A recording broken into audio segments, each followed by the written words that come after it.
Aqueles dois estão cheios da maconha. Que o bracinho é torto. Aborta também? Chega de ser gay, isso é uma ordem. Mais uma dose, é claro que eu tô afim. A noite nunca tem fim. Por que a gente é assim?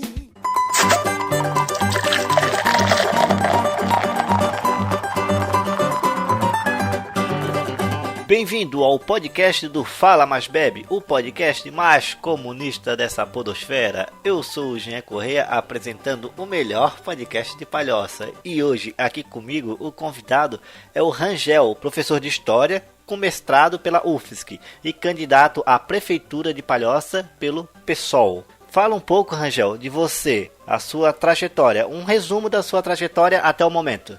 Bom, resumindo, me tornei professor em 1997, fui técnico em telecomunicações por um curto período, me formei nisso, em nível médio e técnico. Aí eu comecei a dar aula em 1997 como professor substituto de inglês, numa escola municipal de Palhoça, inclusive, o Neri Brasiliano Martins. E naquele tempo era muito comum contratar professores não habilitados, né? Não tinha muitos professores formados, então por muitos anos eu trabalhei assim. E aí em 98 eu entrei na graduação, então eu comecei com 19. Em 98 eu entrei na graduação, fiz a graduação em História e paralelo a isso eu sempre dava aula de inglês e de História. Até que depois eu me formei e passei a dar aula só de História, um pouco antes de me formar, né? Depois eu entrei no mestrado na Universidade Federal em História também. Aí parei um pouco de dar aula por um ano. Isso foi 2003 a início de 2005. E aí fiquei um ano dando aula numa escola estadual aqui no Benonível em 2005, ao longo de 2005. Em 2006 eu passei no doutorado. Aí parei de dar aula de novo e fiz doutorado por 5 anos, na verdade, que eu atrasei. Normalmente o doutorado dura 4 anos, para durar 4 anos. Aí eu fiz doutorado em Sociologia. Nesse período, em 2009, eu passei um ano fora, estudando numa universidade na Holanda, fazendo uma espécie de estágio do doutorado. Fiquei 10 meses, né, quase um ano lá, no departamento de Antropologia. E aí voltei em 2010, voltei a dar aula como ACT, como professor temporário. E na segunda metade de 2010 eu comecei a dar aula no ensino superior também, na Faculdade Municipal de Palhoça. Aí eu trabalhei em várias disciplinas da área das ciências humanas, psicologia, ciências sociais em geral, ética e filosofia empresarial, ciência política, uma série de coisas. Depois na pós-graduação também, gestão pública, gestão de pessoas. Em 2012, eu acho, ou 2013, comecei a trabalhar na Anhanguera, aqui em São José. Dei aula em vários cursos também, pedagogia, direito, processos gerenciais, enfim. E na pós-graduação deles também, de gestão de pessoas. E aí em 2012 comecei a trabalhar na Secretaria Municipal de Educação, fui convidado para trabalhar lá. Eu sou professor, eu fiz o concurso em 2012 para professor de História de sala de aula, né, de sexto ao nono ano. Sim. 2012 para 2013 comecei a trabalhar lá. E até agosto eu estava dando aula na FMP e como lá eu era professor substituto eu tive que me demitir e começou a campanha. Ô Rangel, a tua bagagem profissional como educador, ela é bem ampla, né? Desde 97. Sim. Quero te perguntar então uma coisa. Como foi a sua experiência na Secretaria da Educação? Boa pergunta. Tem sido muito bom, né? Talvez eu devo voltar para lá quando eu passar a campanha. Lá eu estou numa condição de à disposição, não é um cargo comissionado. Na ocasião que eu fui convidado era para trabalhar e fazer uma interlocução com professores de ensino religioso e de história. E na ocasião eu era o único professor da rede que tinha doutorado, né? Então eu creio que isso tenha pesado. E assim, é uma experiência fantástica. Os professores costumam achar que quem trabalha nesse tipo de serviço pedagógico, administrativo em secretaria, está numa vida mansa, está lá para ajudar o sistema a oprimir os professores. Posso falar com clareza que não foi o meu papel e nem das pessoas que trabalham comigo. Na verdade, a gente tem que mediar uma série de situações, ou seja, vem exigências do Ministério da Educação, há mudanças na legislação e a gente tem que, eventualmente, estudar meios de aplicar isso na rede, fazer assessoria pedagógica também, então a gente às vezes acaba colaborando quando chegam reclamações de pais, que os pais reclamam às vezes na escola, mas às vezes eles reclamam direto na Secretaria de Educação. Estou falando do que eu vivenciei, né? Sim. Nada dessa coisa de a secretaria só serve para cair em cima dos professores. Não, várias situações, reclamações dos pais não procediam, mediávamos, chamávamos, o cidadão tem o direito de reclamar, e a gente falava assim, não, o professor está certo, a escola está certa, é assim mesmo. E às vezes estava errado e a gente tentava também consertar, né? Sim. Nem todo mundo é perfeito. Então assim, foi bom, isso me deu uma experiência de gestão também. Ou seja, sair da dimensão sala de aula, colaborar com a gestão pública do processo. É um aprendizado muito bom, quem tiver oportunidade na área. Claro que nem todo mundo gosta, nem todo mundo tem o perfil, né? Mas para mim foi um tremendo aprendizado. Ô Rangel, qual que é a diferença do comissionado pro à disposição? Bom, geralmente o cargo comissionado, uma função de chefia, muitas vezes, pode ser um professor da rede pública, um diretor, ou um professor que é chamado a ser diretor. Isso já caracteriza essa situação. Ele é chefia, ele recebe um adicional no salário. Em algumas funções, pode ser alguém até de fora que não seja funcionário público concursado, efetivo. Pode ser convidado pelo prefeito, vamos supor, né? Ou por um secretário. E no meu caso, eu sou professor de sala de aula, eu não tive uma real alteração de função e eu não tenho um status especial. Ou seja, hierarquicamente eu permaneço na mesma posição, então eu não sou chefe de professores, o salário não se altera e tem que ser um funcionário efetivo. Então eu estou à disposição por quê? Originalmente eu sou da escola e estou à disposição da secretaria, trabalhando na secretaria pelo tempo que a secretária achar conveniente. Se a secretária entender, não, teus serviços aqui não são mais necessários, volte para a sua função original. Diferente de um comissionado externo, digamos assim. Aí ele perde o emprego, né? Então o secretário, muitas vezes, ele não é funcionário de carreira da prefeitura, ele é nomeado pelo prefeito. E se o prefeito entender que não deva mais permanecer, ele está demitido e acabou. Não é o meu caso, eu sou concursado como professor e estou temporariamente à disposição da secretaria, mas o meu local mesmo é a escola. Ô Rangel, uma coisa que eu quero saber, qual que é a sua proposta para a educação? Boa pergunta. Para a educação, primeiro, para qualquer coisa na gestão municipal, há que se fazer um estudo do orçamento. Por exemplo, a previsão do orçamento desse ano para a prefeitura, somando todos os impostos que retornam do governo federal, por exemplo, do governo estadual e os que são arrecadados e já ficam direto na prefeitura, no município, é na faixa de 900 milhões de reais. É um dinheiro considerável, mas também é uma série de despesas, né? Então não dá para dizer, opa, tem 900 milhões, vai dar para fazer tudo. Tem que se estabelecer prioridades e a educação é uma delas, porque uma das principais funções do poder público municipal é a educação básica, da educação infantil até o 9º ano. Primeira coisa, tem que se melhorar o salário dos professores, ponto. Não tem milagre, não tem essa de, porque é só melhorar a gestão, que aí os resultados vão aparecer. Sim, claro, tem que melhorar a gestão pública da educação. Sempre tem que se buscar essa melhoria. Mas tem que melhorar o salário, porque assim, o professor que ganha mais, Sim. Ele pega menos empregos. Eu, por exemplo, como professor, teve uma época que eu tinha 3 empregos. Sim. Para ter um salário que eu considerava bom. Isso é mortificante, isso é pesado. Então tem que se melhorar o salário. 4 anos, dá para se fazer isso consideravelmente em 4 anos, eu penso. A rede municipal já tem problemas com vagas, tanto na educação infantil quanto no ensino fundamental, né, do 1º ao 9º, já está aparecendo e tem uma tendência a aumentar esses problemas. Então vai ter que abrir mais escolas, melhorar o salário, abrir algumas escolas, melhorar as condições físicas das escolas que já existem e os recursos tecnológicos dessa escola. Então eu acho que isso tem muito que melhorar na nossa rede municipal. Teve a situação agora da pandemia e os professores, muitos deles, de uma hora para outra, tiveram que se familiarizar com uma tecnologia. Mesmo que não exigisse do professor o que a gente chama de aula síncrona, ou seja, a interação em tempo real, mas o professor teve que lidar com um aplicativo, às vezes fazer isso via celular. E os professores até se viraram muito bem. Professores se saíram bem. Eu acompanhei esse processo até pegar licença em 15 de agosto. Foi bacana ver professores que não utilizavam recurso tecnológico e se viraram. Mas a gente não pode querer isso sempre do profissional, sobrecarregar ele. Então tem que ter uma contrapartida do poder público nesse sentido, né? A gente sempre entende na educação que atividades em contraturno podem ser boas, contanto que não sobrecarreguem os alunos. Então, a nossa rede já tem um programa de educação musical muito bom, que poderia ser ampliado, e oferecer outras atividades. A nossa rede já tem reforço, né? Eu não vou aqui como candidato ficar só apedrejando, é uma realidade que eu conheço, então eu tenho que ser o mais honesto possível. Tem algumas coisas boas sim, mas que precisam ser melhoradas e ampliadas. Sim.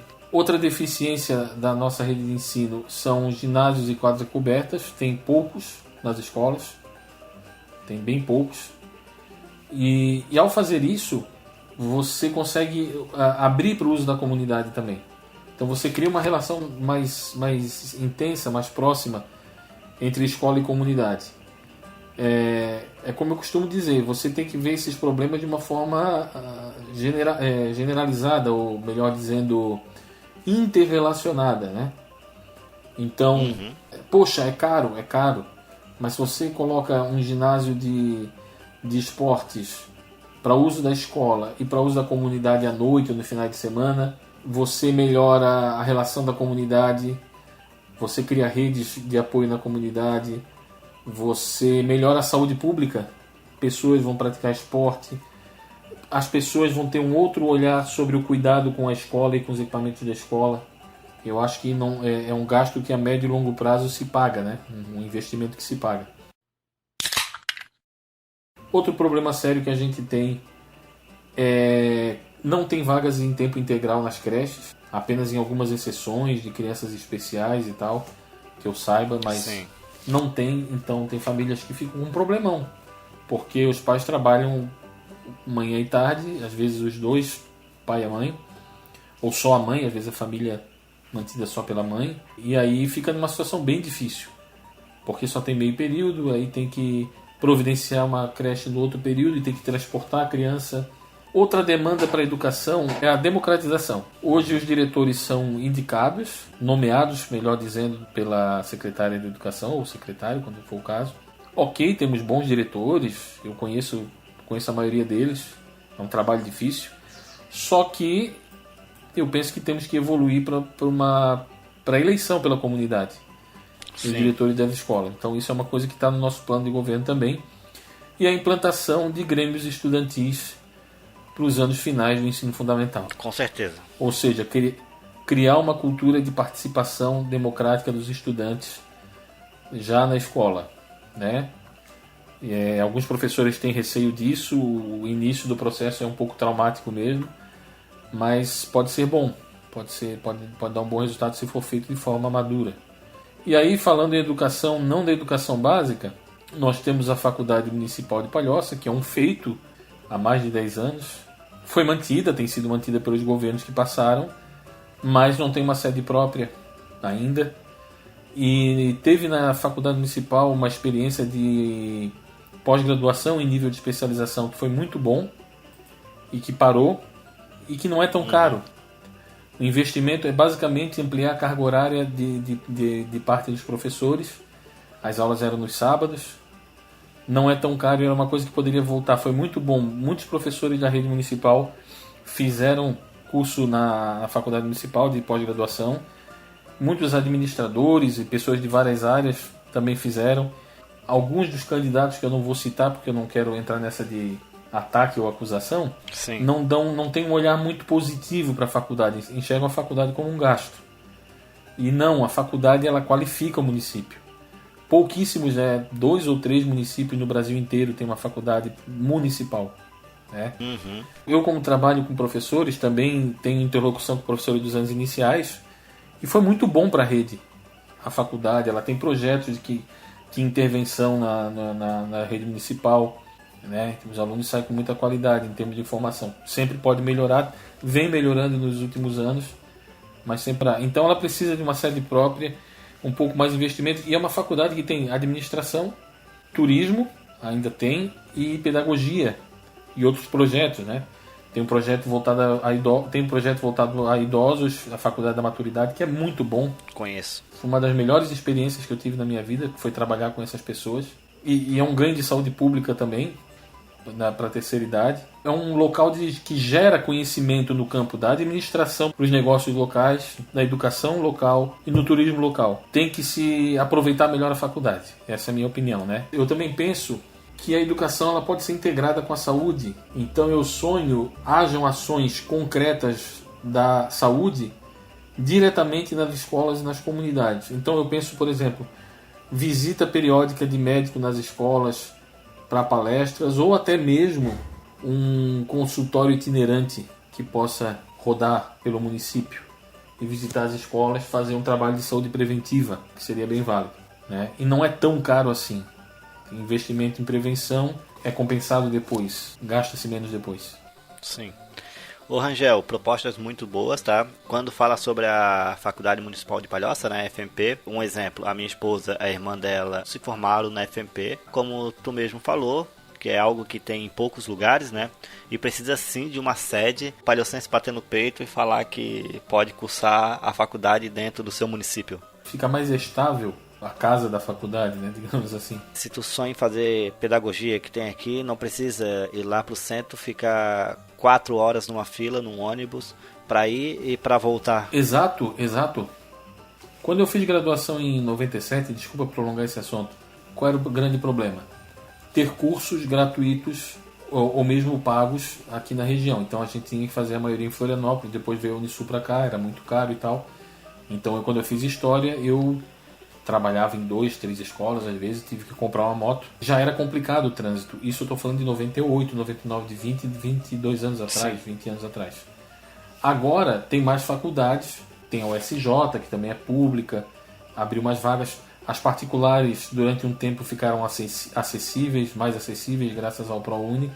Só que assim, o que limita agora, antes era a concorrência. Agora, além da concorrência, ok, diminuiu, é o deslocamento. Não é viável para um palhocense, dependendo de onde ele trabalha, o bairro que ele mora, e aí tem a questão da mobilidade urbana, que é muito complicada na Grande Florianópolis.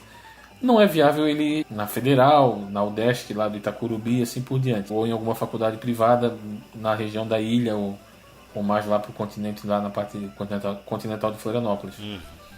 Então tem isso também, né? Tem esse fator também.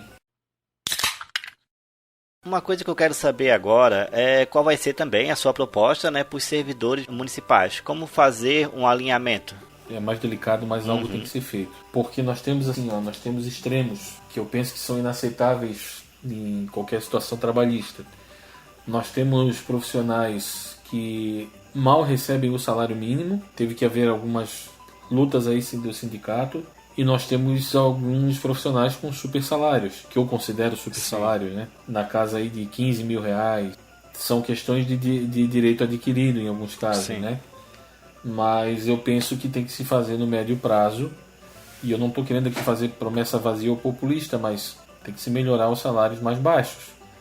De novo a questão do orçamento, mas tem que ter assim, consistente ao longo de 4 anos de governo, um aumento substancial, principalmente para essas categorias que recebem salário menor, tá? Diferente do que o povo pensa, ou que parte do povo pensa, o funcionário público ele não é hiper remunerado, especialmente no município. Então nós temos aí algumas categorias, às vezes um engenheiro da prefeitura, o salário passa de 10, 12 mil, eu não me lembro agora, mas o salário inicial de um professor é na casa dos 3 mil. Pode parecer muito numa situação de crise, pode parecer, né? Não está tão ruim assim. Já foi pior, ok. Mas nós estamos falando de um profissional de nível superior, com uma carga horária considerável, né? E nós temos outras categorias com salário bem menor. Auxiliar de serviços gerais, na área da saúde, na área da educação, é bem complicado. Então sim, tem que se fazer um estudo do orçamento e tem que se priorizar isso. Eu estou falando com esse cuidado porque eu não quero passar pelo candidato padrão, né? Vamos aumentar. Sim, é o que se busca, é o que se pretende. E tem que ser colocado como prioridade. Mas tem que se ver as condições. Então não seria irresponsável eu falar, em tantos anos nós vamos aumentar assim 30, 40, poderíamos aumentar 30, 40, 50%. Sim. Não é assim. Mas tem que ser feito porque é muito desigual. É muito desigual dentro da prefeitura, eu acho até imoral, sabe? Tem gente que ouve que o salário do professor é 3 mil e acha, nossa, é um salário bom. Sim, mas esse professor, ele, além de estudar 10 anos, quantos anos ele está estudando para tentar passar no concurso público? Sim. Não é algo fácil. Não, no meu caso, eu sou professor, eu tenho doutorado. Eu sou professor da rede municipal. O meu salário, com descontos e tal, com os adicionais, ele vai chegar aí na casa dos 4,5 mais ou menos. Sim. Isso porque entra a vale alimentação. Mesmo eu estando à disposição, meu salário é igual ao que eu tivesse em sala de aula. Uhum. Não, mas tá bom. Tá bom entre aspas, é um profissional. Eu não estou falando de mim, eu estou falando em geral. É um profissional com doutorado e eu não vou ter mais aumento na minha carreira. Eu vou ter aumento só com o passar dos anos. A cada 3 anos a gente tem chama-se progressão horizontal. Então a cada 3 anos vai ter um aumento.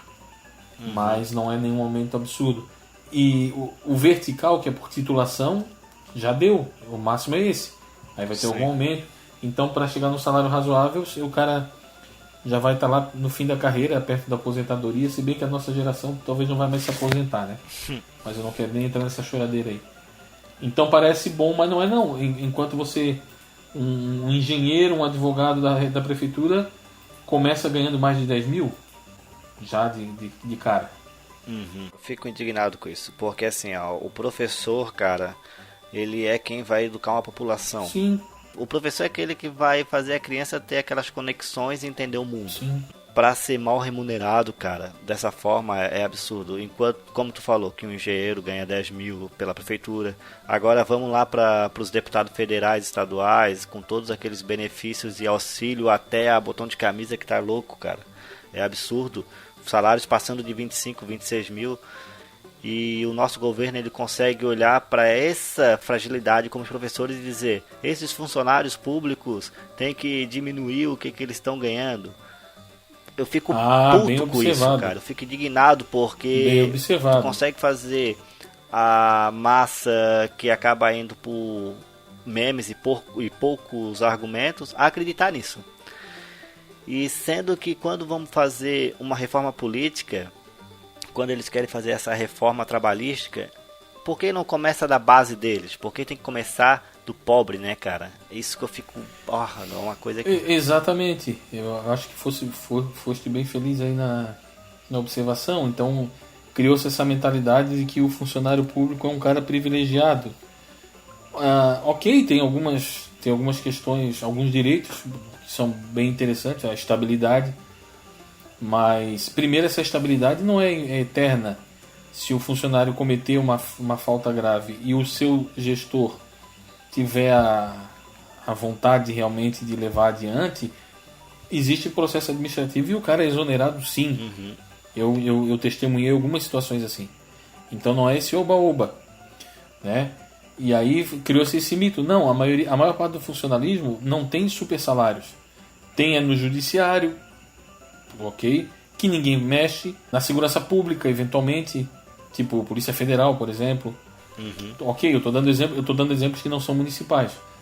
E algumas categorias mais bem remuneradas no serviço municipal. Mas, no geral, criou-se esse mito. É um esforço do governo federal atual acabar com a carreira pública, facilitar os processos de privatização. Entra um prefeito, entra um secretário que não gosta do partido que você, ou da sua posição política, ou de você pessoalmente.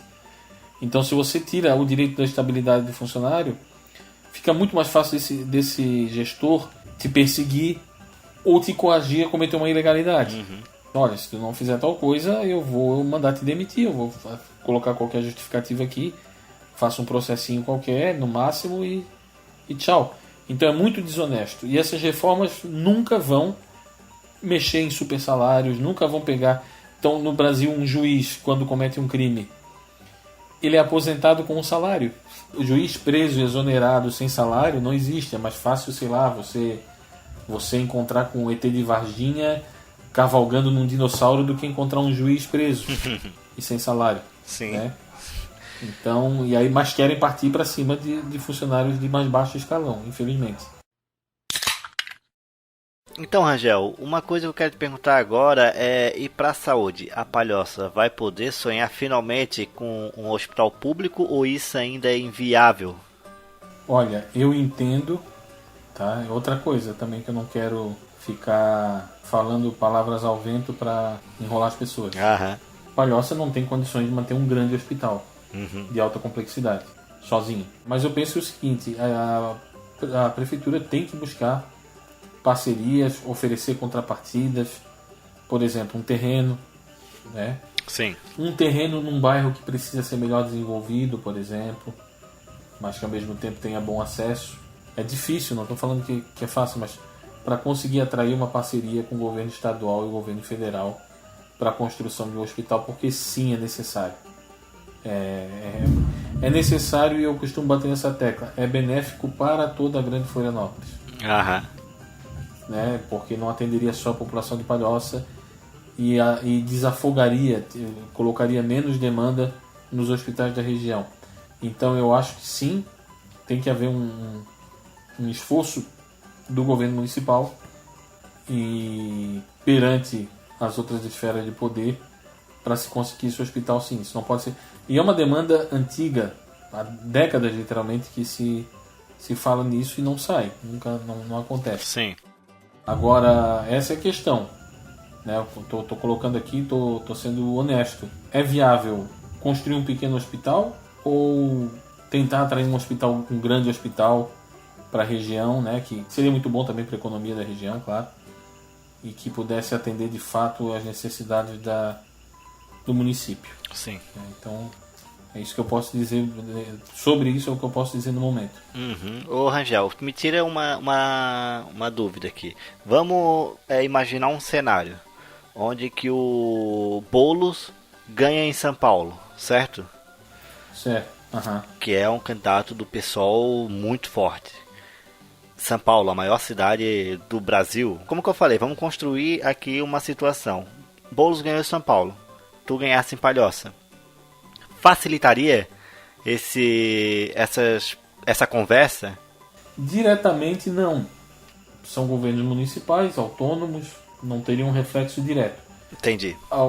Mas o que aconteceria, claro, seria uma oportunidade do PSOL, na maior cidade do Brasil, na maior cidade da América Latina, demonstrar se tem competência ou não de gerir um grande orçamento, de ser poder executivo num contexto difícil, adverso. São Paulo sozinho, eu acho que é quase o dobro da população a cidade é quase o dobro da população de Santa Catarina. Então, seria uma experiência administrativa e uma vitrine, né? Olha, isso é o que um partido de orientação à esquerda, sem certos vícios e certos ranços adquiridos no exercício do poder, pode fazer numa administração municipal e posteriormente estadual e federal. Seria muito bom, mas um reflexo imediato, direto, eu não consigo enxergar. Para a segurança, qual que são as propostas para nossa segurança? Primeiro, né? Eu insisto, eu sei que isso pode passar uma impressão errada, mas eu insisto. O governo municipal não administra justiça. O governo municipal não administra propriamente uma polícia. Tá? As pessoas não podem ser enganadas em achar que um candidato com um discurso fácil está prometendo algo real. Mas assim, Palhoça tem uma guarda de trânsito que está se convertendo numa guarda municipal. Então ela pode fazer fiscalizações ostensivas nesse campo do trânsito, que já ajudaria a desafogar um pouco o próprio trabalho da Polícia Militar na cidade, sendo que a Polícia Militar poderia se direcionar esforços para outras questões, né? Uma coisa imediata e que realmente é atribuição do governo municipal, melhorar a iluminação pública em regiões mais perigosas. Sim. Né? Parques bem iluminados em regiões mais problemáticas. A própria presença da Guarda Municipal nesses locais. Regularização fundiária, ou seja, não deixar locais, regiões dos bairros como terra sem lei, como terra sem ninguém, né? Facilitando a instalação de atividades ilegais. Então dá para fazer algumas coisas sim. Terrenos baldios cheios de mato, isso é uma coisa, vamos falar assim em termos bem realistas e simples, né? Sim. Mulheres não podem sair à noite sozinhas porque tem terreno baldio com mato. E a gente está em pleno século XXI, mas a gente sabe que é perigoso. Sim. Eu falo para mulheres porque são as vítimas preferenciais dos criminosos para crimes sexuais e até para assaltos, né? Essas coisas, essas pequenas ações já ajudariam, auxiliariam a melhorar a segurança pública no município. E aí sim coordenar essas ações com polícia militar e polícia civil, que são de fato os principais responsáveis pela segurança pública. Ô Rangel, nosso candidato a prefeito aqui de Palhoça, eu vou falar alguns nomes e tu vai me dizer a primeira coisa que vem pela cabeça, beleza? Beleza, mas eu tenho que pensar um pouquinho às vezes, para não falar besteira. Não, mas esse é o legal. A pessoa fica perdida, isso aí que é o divertido. Tranquilo. Palhoça. Cidade linda, mas que precisa ser mais bem cuidada. Felipe Neto. Gosto dele. Damares. Prejudicial, hipócrita, desnecessário. Bolsonaro. Ele sozinho não é o mal, mas ele representa muito bem o que há de pior na política do Brasil. Grama sintética de Palhoça.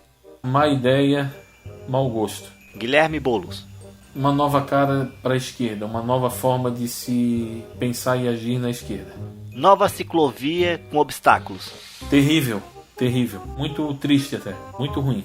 Lucas Machado. Cara novo, vai ser uma das figuras importantes do futuro político da cidade. Espero que ele prossiga, que ele tenha força para prosseguir. Rangel, você já tem a carteirinha da Ursal? Adoraria. Ainda não. Mas eu gosto do Cabo Daciolo. Maluco autêntico. Foi expulso do pessoal, inclusive. Ele é um maluco, não do mal. Isso. Tu vê que é uma pessoa que deve ser muito divertida bater um papo, conversar com ele. Eu conheço razoavelmente bem esse universo pentecostal, que os meus temas de pesquisa de graduação, mestrado e doutorado foi o pentecostalismo. Ele é bem padrão, assim, mas ele é um cara autêntico. Ele é pastor também, né? E ele não tem aquela hipocrisia que certas lideranças político-religiosas têm. Que pena que esse público não votou nele ao invés de votar no Bolsonaro. É uma pena mesmo. Cara, eu votaria num guardanapo no Bolsonaro. Então... eu votaria no guardanapo. Boa. Então, pessoal, hoje tivemos aqui o candidato a prefeito de Palhoça, Rangel. Espero que vocês tenham gostado dessa entrevista. Logo teremos mais, sempre com surpresas aqui. E foi um prazer estar aqui hoje contigo, Rangel, porque tu é um cara que se mostrou verdadeiro nas respostas e isso é muito bom. Eu gosto de escutar pessoas que têm dúvidas na hora de falar sobre questões que não têm completamente o entendimento, entendeu? É muito bom tu não ter certeza quando eu falei do hospital, tipo, fechar a mão, botar o polegar pra frente e falar o hospital aqui, vamos fazer no primeiro ano de eleição, porque, cara, tá chato esse tipo de política e é legal ver pessoas que estão antenadas a entender como é que funciona lá dentro e é difícil. Sim. Valeu, Rangel. Eu gostaria, Rangel, agora que tu fizesse as tuas considerações. Primeiro agradecer, eu gostei do formato, achei as perguntas interessantes, divertidas, achei esse bate-bola muito bacana também. E sobre a política e as eleições, estamos cientes da dificuldade de um pequeno partido de esquerda, continuamos sim acreditando na possibilidade de uma virada. A gente vai fazer umas brincadeiras aí na campanha, né? Eu já tirei foto com pastel, comendo pastel e bebendo caldo de cana, afinal de contas, tradições têm que ser respeitadas. Tem gente que não entendeu que aquilo era uma ironia, mas a gente não veio para brincar. Está previsto um debate no dia 5, eu vou querer saber o que os candidatos têm a dizer, todos eles, porque um dos 7 vai ganhar. Sim. Então é importante que o povo saiba realmente o que essas pessoas pensam e se vão cumprir ou não. Né? E o recado é esse: não participem da política apenas no dia da eleição. Acompanhem sempre. Não deixe para pensar política só nas semanas que antecedem a eleição e depois esquece. Não. Eu gosto muito de um pensador chamado Jean-Jacques Rousseau, que ele defendia que ninguém vai te representar melhor do que você mesmo. Ô Rangel, tem alguma rede social para deixar aqui pro pessoal te seguir? O meu Facebook é Rangel Medeiros. Esse é o meu Facebook pessoal, ele sempre foi aberto. Meu Instagram, Rangel Medeiros Prof, tudo junto. Devagarzinho eu respondo, tá? Não temos um grande comitê de campanha, sou eu mesmo que respondo, na maior parte das vezes. O Instagram então vai estar aqui na descrição, tá, Rangel? Valeu. Gostei muito da tua participação aqui, gostei muito que tu veio com o coração aberto, participou, respondeu todas as perguntas. Claro. Fico muito feliz. Esse episódio, galera, do podcast vai sair em todas as plataformas de podcast. Também vai sair no YouTube, mais um pouquinho mais lá pra frente. Até a próxima e falou! Abraço.